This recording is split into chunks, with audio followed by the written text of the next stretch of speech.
جو لوگ اللہ پر ایمان لائیں، کہیں کہ ہمارا رب اللہ ہے، پھر اس پر جم جائیں، ان پر فرشتوں کا نزول ہوتا ہے، نہ کوئی غم کرو نہ خوف، خوشیاں مناؤ جنت کی جس کا تم سے وعدہ کیا گیا تھا۔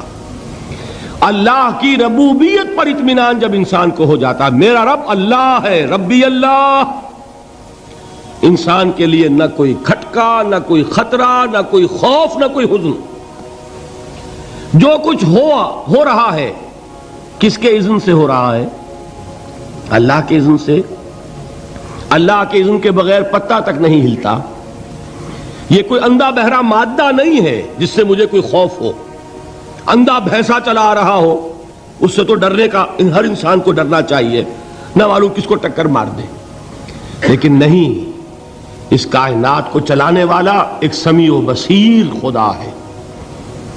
وہ جو میرا دوست ہے، میرا ولی ہے، اللہ ولی الذین آمنوا یخرجہم من الظلمات الی النور، اللہ اہل ایمان کا ولی ہے، ساتھی ہے، پشت پناہ ہے، مددگار ہے، حمایتی ہے۔ بتائیے جسے یقین ہو جائے کہ اللہ میرا مددگار، اللہ میرا محافظ، اللہ میرا پشت پناہ، اللہ میرا حمایتی، اس کے لیے کوئی خوف ہوگا؟ اس سے کوئی ڈر ہوگا؟ میں مثال دیا کرتا ہوں ایک بہت سادہ، پنجاب کے دیہات کی۔ تو بڑا چودھری ہے اور کوئی غریب کسان ہے، اس غریب کسان کے جانوروں کو ہر وقت اندیشہ ہوگا چوری کا، کوئی میری بھینس کھول کر نہ لے جائے، کوئی میرا بیل کھول کر نہ لے جائے۔ لیکن جس کے بارے میں یہ سب کو معلوم ہو کہ وہ جو بڑا چودھری ہے وہ اس کا دوست ہے، اس کی بچیا کو کوئی خوف ہوگا؟ اس کی بھینس پر کوئی ہاتھ ڈالے گا؟ اسے کوئی اندیشہ ہوگا؟ نہیں۔ کیوں؟ کہ وہ بڑا چودھری، بڑا اس کا یہاں کا سردار، جاگیردار، سب کو معلوم ہے وہ میرا دوست ہے، کوئی میرے خلاف اقدام نہیں کر سکتا۔ اس دنیا میں یہ چھوٹی سی بات اگر آپ کے دلی اطمینان اور سکون کا باعث بن سکتی ہے تو ذرا تصور کیجئے۔ میں لفظ تصور استعمال کروں گا صرف اس لیے کہ اس کا ہم جس کو کہتے ہیں ادراک اور شعور کر نہیں سکتے، اگر کے ساتھ کر سکتے۔ اگر یقین ہو کہ اللہ میرا مددگار اور یقین ہو کہ اللہ ہر آن میرے ساتھ ہے، پھر کوئی خوف، کس کا خوف؟ کوئی شے اللہ سے بالاتر ہے؟ کوئی قوت اس سے زیادہ طاقتور ہے؟ کوئی اس کے ارادے کو بدلنے والا ہے؟ کوئی اس کی مشیت کے آڑے آنے والا ہے؟ یہی بات ہے جو حضور نے فرمائی، یہ ایمان کا حاصل ہے لب لباب،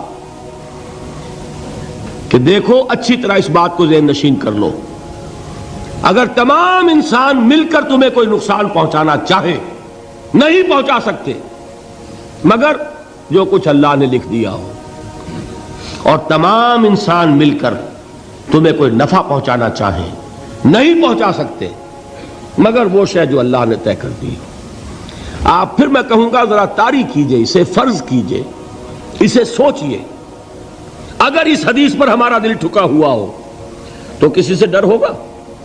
یہ مجھے نقصان نہ پہنچا دے، یہ میری رپورٹ خراب نہ کر دے، یہ میری انکریمنٹ نہ رکوا دے، یہ میرا یہ نہ بگاڑ دے، یہ میرے یہ نقصان نہ پہنچا دے، اس کا ڈر، اس کا ڈر، اس کا خوف، اس کی خوشامد، اس کے لیے جا کر طرح طرح سے اپنی عزت نفس کو ذلیل کروانا اس کے سامنے۔ یہ سب کچھ کیوں کرتا ہے انسان؟ جب سمجھتا ہے کہ اس کے ہاتھ میں میرا کوئی نفع ہے، اس کے ہاتھ میں میرے لیے کوئی ضرر ہے، یہ مجھے کوئی گزند پہنچا سکتا ہے، یہ مجھے کوئی نقصان پہنچا سکتا ہے، یہ میرا کوئی کام بنا سکتا ہے، یہ میری کوئی ضرورت پوری کر سکتا ہے، اسی کا نام شرک ہے۔ جہاں آپ نے یہ سمجھا کہ غیر اللہ کے اندر کوئی طاقت موجود ہے، وہی شرک ہے۔ بتوں سے تجھ کو امیدیں، خدا سے نو امیدی، مجھے بتا تو صحیح اور کافری کیا ہے؟ شرک تو یہ ہے۔ جس پر بھی تمہیں یہ خیال ہے، کلمہ ہے یہ کلمہ سوم، لا حول ولا قوت الا باللہ، ذرا اس پر دل کو کبھی اگر آپ تصور کریں، پھر فرض کریں، دل ٹھک جائے اس پر، کوئی طاقت نہیں۔ یہی بات تھی جو شیخ عبد القادر جیلانی رحمۃ اللہ علیہ نے اپنی وصیت میں اپنے بچے سے کہی. 11ویں دینے والے ہیں، لیکن حضرت شیخ عبد القادر جیلانی کی وصیت اور تعلیمات کو کتنے لوگ ہیں جو جانتے ہو؟ یہ جن مقامات تک پہنچے ہیں وہ کس چیز کی بدولت پہنچے ہیں؟ انہوں نے جو پیغام دیا وہ کیا تھا؟ اے میرے بچے، جس طریقے سے قرآن مجید میں حضرت لقمان کی نصیحتیں جو ہے نقل کر دی گئی ہیں، میں یہ عرض کروں گا بالفرض اگر قرآن حضرت عبد القادر جیلانی کے بعد نازل ہوا ہوتا تو شیخ عبد القادر کی یہ نصیحتیں بھی قرآن میں درج ہوتی. اتنی اونچی نصیحتیں ہیں. اے میرے بچے، اس حقیقت کو ذہن نشین کر لے، لا فاعل فی الحقیقت ولا مؤثر الا اللہ. اس کائنات میں نہ کوئی فاعل حقیقی ہے نہ مؤثر حقیقی ہے سوائے اللہ کے.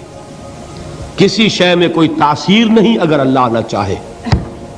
آگ جلا نہیں سکتی اگر اللہ نہ چاہے. پانی ڈبو نہیں سکتا اگر اللہ نہ چاہے. زہر ہلاک نہیں کر سکتا اگر اللہ نہ چاہے. کوئی چیز فائدہ نہیں پہنچا سکتی اگر اللہ نہ چاہے. تو در در پہ کیوں سر جھکاتے ہو؟ در در پر کیوں جبیں سائی کرتے ہو؟ سب کے سامنے کیوں ہاتھ پھیلاتے ہو؟ ایک اللہ سے مانگو. ایک اللہ کے سامنے زمین پر اپنی جبین رکھو. لا فاعل فی الحقیقت ولا مؤثر الا اللہ. نظر آتا ہے ہمیں کہ پانی پیاس بجھا دیتا ہے. پیاس بجھانے کی صلاحیت پانی میں نہیں ہے، اللہ کے اذن سے. کھانا بھوک مٹا دیتا ہے. بھوک مٹانے کی صلاحیت کھانے میں نہیں ہے، اذن رب میں ہے. دیکھیے یہی یقین تھا. حضرت موسیٰ علیہ السلام کا واقعہ یاد کیجئے. سامنے سمندر آ گیا ہے. قوم دیکھتی ہے پیچھے کہ گرد و غبار کا طوفان ہے. معلوم ہوا کہ فرعون اپنے لشکر سمیت آ گیا ہے. لشکر جب چلتا تھا تیز رفتاری کے ساتھ تو گرد و غبار کا جو طوفان اٹھتا تھا اس کا تصور کیجئے. اور لمحہ بلمحہ وہ قریب آ رہا ہے. پوری قوم نے کیا کہا؟ اے موسیٰ انا لمدرکون. اے موسیٰ ہم کو پکڑے گئے. قرآن مجید نے تو یہاں وہ باتیں نہیں لکھی ہیں، لیکن تورات میں یہ درج ہے کہ بنی اسرائیل جھگڑنے لگے، دست و گریبان ہو گئے موسیٰ کے ساتھ. موسیٰ ہمیں یہاں مروایا لا کر، اس سے تو ہم ہی بہتر تھے. وہاں کھانے کو ملتا تھا، زندگی تو تھی، بیگار ہم کر رہے تھے، موت تو نہیں تھی. اب جو کچھ ہوگا اس کا تصور کرو، جس طریقے سے ہمارے ٹکڑے اڑائے جائیں گے. تو لڑ رہے ہیں حضرت موسیٰ علیہ السلام سے. یہ تورات کی تفصیل ہے. قرآن میں صرف اتنا آیا ہے، پریشان ہو کر انہوں نے کہا انا لمدرکون. موسیٰ ہم تو پکڑے گئے. اس وقت موسیٰ کا جواب کیا ہے؟ کلا ان معی ربی سیہدین. نہیں، میرے ساتھ میرا رب ہے، وہ راستہ دے گا. بتائیے کہاں راستہ نظر آ رہا ہے؟ یہ ہے ایمان بالغیب. راستہ نظر نہ آئے تب اللہ پر یقین ایمان ہے. جیب میں پیسے ہوں اور تب دل کو اطمینان ہے تو ایمان کس پر ہوا؟ پیسے پر، اللہ پر نہیں. جب وسائل و ذرائع نہ ہوں اور پھر یقین ہو کہ اللہ مسبب الاسباب ہے، وہ اسباب کا پابند نہیں ہے، وہ اسباب کا محتاج نہیں ہے، اسباب اس کے محتاج ہیں.